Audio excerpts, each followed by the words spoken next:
We've reported before on the impact 9/11 had on media discourse in the U.S. and the way that American Muslims and their religion have been covered by news outlets there, often with fear and suspicion. In 2005, Britain had the 7/7 attacks, which also affected the media in the UK. Read the British press, and not just the tabloids, or go online, and there are some scary stories about Muslims. The most recent being one on a supposed secret Islamic plot to radicalize school students in Birmingham. There's a steady stream of reports on Muslim women and whether they should be covered or not, Sharia law, as well as a recent story on what's being called the surreptitious serving of halal meat to unsuspecting Britons. Is the UK, as reflected through its media, Islamophobic? Or is this just a case of a community growing and the news media failing to cover them accurately? The Listening Post's Nick Muirhead now on Islam and the British media. Here are the figures. In 2001, a UK census showed that there were 1.5 million Muslims living in Britain. 10 years later, that figure grew to 2.7 million, up by 80%. So inevitably, there would be more news coverage about Muslims. But what would you consider to be a proportionate increase? According to research conducted by the University of Birmingham, in the decade preceding 2006, news coverage relating to Muslims and Islam in British national newspapers increased by 270%. That is more than 3 times the population growth rate. And the study concluded that 91% of those stories were negative. Flip through the papers today, much has changed. Within the last 6 months, you've had from Muslims attending a theme park labelled as hate preachers and extremists. The niqab debate keeps coming back around and around again. The halal was another issue. Trojan horse plot, Muslim schools. When you look at these series of stories, it's putting the spotlight on a very small minority. For example, if we look at the niqab and the wearing of the niqab, it's likely that less than 1% of British Muslim women actually wear the niqab. And yet when we see the image of Muslim women in the newspapers, well, I would say around 99% are actually wearing the niqab. So what we see is this gross distortion of the reality, the construction of fear that becomes apparent in the media. The idea that the British media is in any way Islamophobic, that is to say, fearful or loathing of Muslims, is absolutely ludicrous. What it is an attempt to understand a growing dynamic in Britain.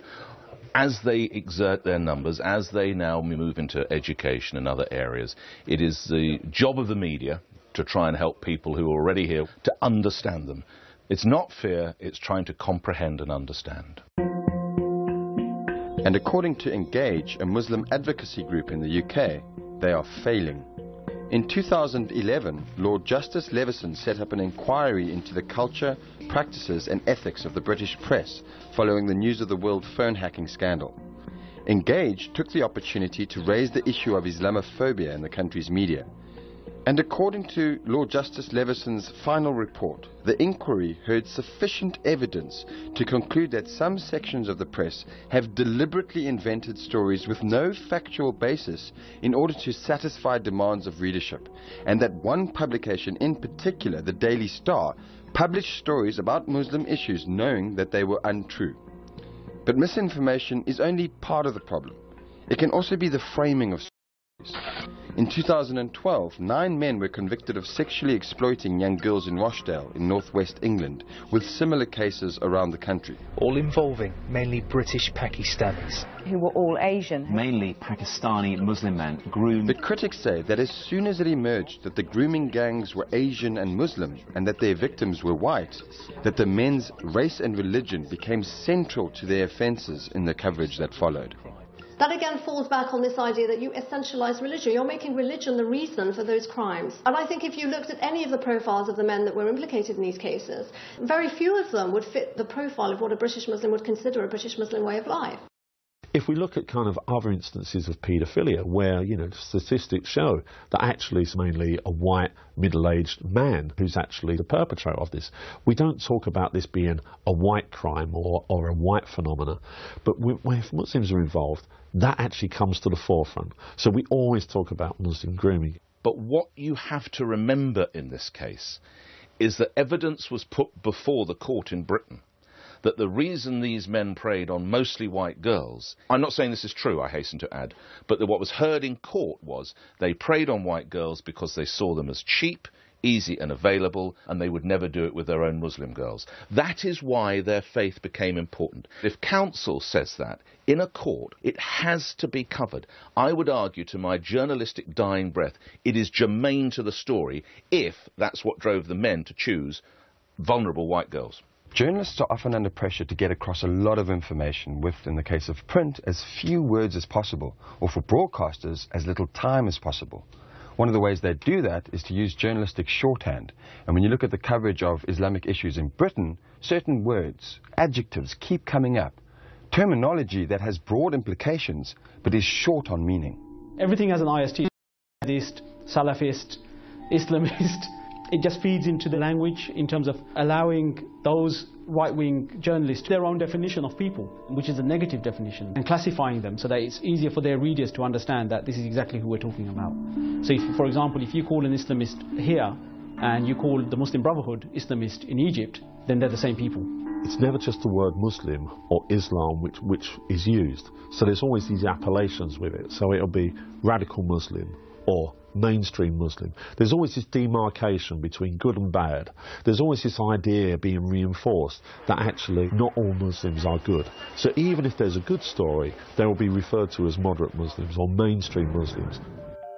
Last month, The Guardian's Nesreen Malik said that there is a cycle of Islamic scare stories that keep resurfacing in the British media. The question is why? I've been a journalist for probably more than 3 decades, maybe 4 decades, I don't know. All stories are on a cycle. And here's a classic example. In Britain, sometimes we love to do stories about dogs biting children. I don't know why, but in Britain we like these stories. A Rottweiler will bite a child, and these bites are probably going on all the time, but by God, for 2 or 3 weeks afterwards, the newspapers are full of Rottweilers biting children. The reality is, it's selling.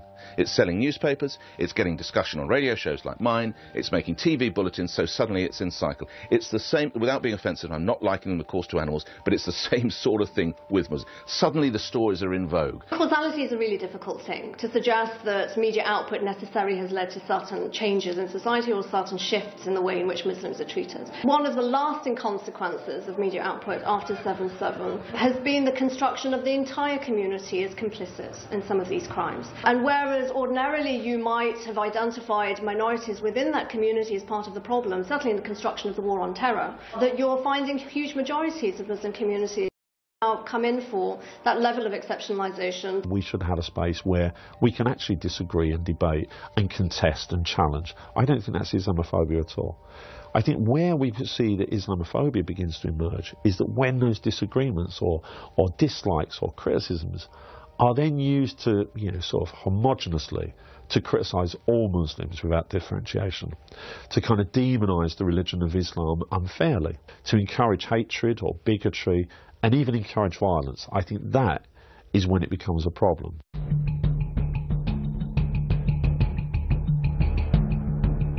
British Muslims are a minority, but the majority of news stories about them are negative. Some journalists say they are just trying to, quote, understand the Muslim community. Others say they are merely reflecting society and its attitudes. But take a longer look behind the headlines and those attitudes.